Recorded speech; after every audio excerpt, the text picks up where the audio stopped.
Hi guys, this is Chuck from Chuck's Corner. OnePlus 5 just got released and there's a lot of hype around the product, be it from OnePlus marketing team or the bloggers and reviewers or the OnePlus fans themselves. So, is OnePlus 5 worth your money? Let's find out.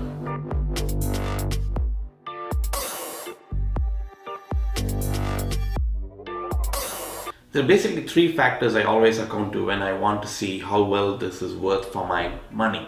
Well, there is the design, there is then the software performance, and then the key thing, which is the camera. Because all of these three things play a vital role in my day-to-day usage of the smartphone. So, how well does OnePlus 5 fare on all of these three things? Design-wise, OnePlus 5 has kept it really simple. I mean, they've chosen a very generic look both in the front and at the back. And of course, the back looks a lot like this one over here, right? This is the iPhone 7 Plus. Yes, when you look at them closely or maybe in a far away, just the back, they may look very similar because of the setup, the dual camera setup, and even the matte black. But there are very subtle differences that actually make OnePlus 5 unique.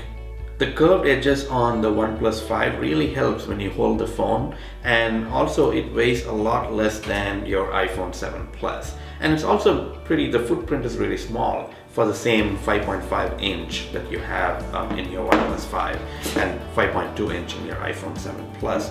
So, you know, when you look at it from the back, yes, it does look like an iPhone 7 Plus, but if you actually use it and hold it, there's a lot of difference between these two, and I feel quite nice with the OnePlus 5.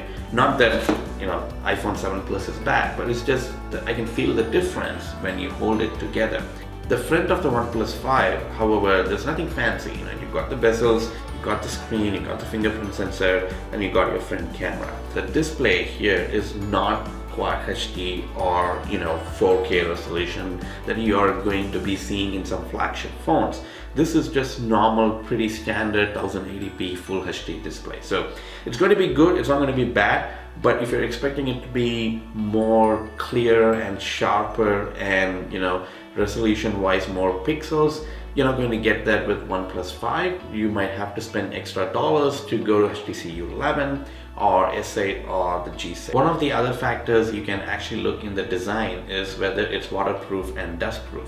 Unfortunately, OnePlus 5 is not waterproof or dustproof. It doesn't even have an IPX rating. So if that is a factor that you want to look into buying a phone, then OnePlus 5 really disappoints because it doesn't have any waterproof or dustproof rating. OnePlus 5 also supports dual SIM, even here in the United States of America. So that's something we don't get often to see here. It's nice to see that OnePlus actually is selling dual SIM capable phones. The battery here is 3300 milliamps, much better than the battery you get with other flagships. The good thing about this OnePlus 5 is that it has Snapdragon 835, a 1080p display, and a 3300 battery. That combination should give you really good overall performance than having a full Quad HD screen with 835 and 3000 milliamp battery. I mean, my battery life has been averaging on around a day use without any issues. Talking about the battery, well, you also need a better support to charge your phone when it runs out of battery or when it is low. So OnePlus 5 has this dash charge which they introduced with the OnePlus 3 and 3T. So you get the same dash charge in OnePlus 5. The beauty about this is it can charge your device from 0 to 60% in just 35 minutes. That's more than enough juice to get things running again. Let's talk about the software and performance of OnePlus 5. Well, software-wise, Android 7.1.1, you're getting the latest with their Oxygen OS. So that's their version of the Android they have in their devices. And it's pretty good. It is coming as close as to a pure stock Android experience like you get in Pixel or the HTC U11. Now, the thing I like really most with the Oxygen OS is the amount of customizations and tips and tricks they have blended in with the Oxygen OS. It's a treat to use. Now, if you want to go look at all the things that you can do with OnePlus 5 and Oxygen OS, I would highly recommend you to watch my OnePlus 5 tips and tricks videos. I will put the link in the description below. That will help you to get the best out of the OnePlus 5 software. Performance wise, you shouldn't be worrying about anything with this phone. It is running Snapdragon 835 processor with either the 6GB or the 8GB RAM. So this has plenty of RAM and plenty of memory to basically support any activity you want to do, whether it's playing games or even switching between games. Like here I'm playing the car racing, EA car racing game along with a highway rider game, and you can see I can switch back and forth, and I'm playing very nice and smooth, and there isn't any lag here. So I really like this performance. 6GB RAM should be plenty enough for all of the stuff that you want to do. So if you're looking to make a choice between 6GB and 8GB, you can always go with 6GB RAM. Software wise, I feel OnePlus has done a great job with their Oxygen OS and the performance is top notch. Now let's talk about the camera. OnePlus 5's marketing slogan has been dual camera, clearer photos. So absolutely they have stressed a lot on the camera performance. So what do you get with the dual camera? Well, there is a wide angle camera and there is a telephoto lens as well. With the wide angle camera, you get 16 megapixel with an aperture of opening 1.7, and the telephoto camera is 20 megapixel with an aperture of opening 2.6. Now basically what OnePlus is doing is they have a 2x lossless zoom that they're making use of the telephoto lens. That's it. There is no optical zoom. So that's very important to understand with the dual camera setup in OnePlus 5. Now any normal photograph that you're going to be taking with OnePlus 5 is going to use the wide angle 16 megapixel rear camera lens, and that is having an aperture of 1.7, so it should help in some good low light photos. But the other big drawback of this camera, which is the key thing when you're taking low light photos, is optical image stabilization.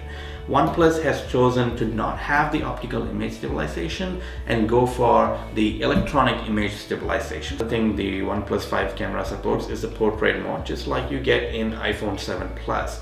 So with the portrait mode, you can get the depth effect and basically get the nature of a DSLR camera, how it would take a portrait shot. And from my experience so far with OnePlus 5 camera and portrait mode, it does do a good job. Now when I look at the camera, I sometimes see the edges and everything not aligning properly, but as soon as I take the picture and look at the output, the picture does look really good. The video, however, is a different story. With the lack of optical image stabilization, you are going to find the videos to be really shaky. Like here is an example of me walking my dog, and you can see there are a lot of disturbances, especially with shake and other things, because I'm walking in a height with my dog and I'm going up and down, and you can see that actually the image is not that good. The front camera is 16 megapixel, so your selfies are going to be really nice, but the aperture opening is 2.6.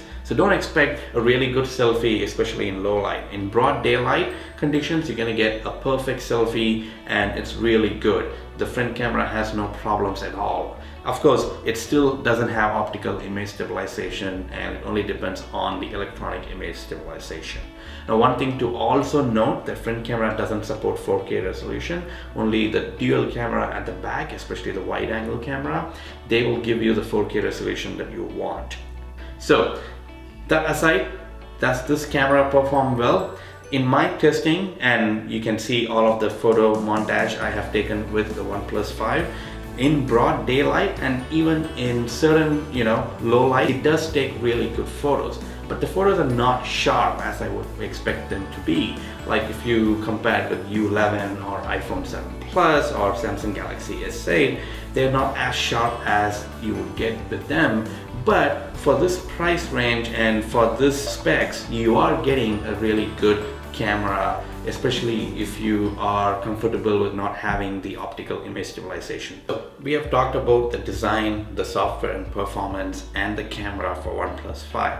Is it worth the money or is it not? That really comes down to what you're looking for in the smartphone. If you're looking for the perfect screen with the perfect display, OnePlus 5 is not your option. If you're looking for the perfect camera with the top DxOMark score, OnePlus 5 is not your camera that you're looking for.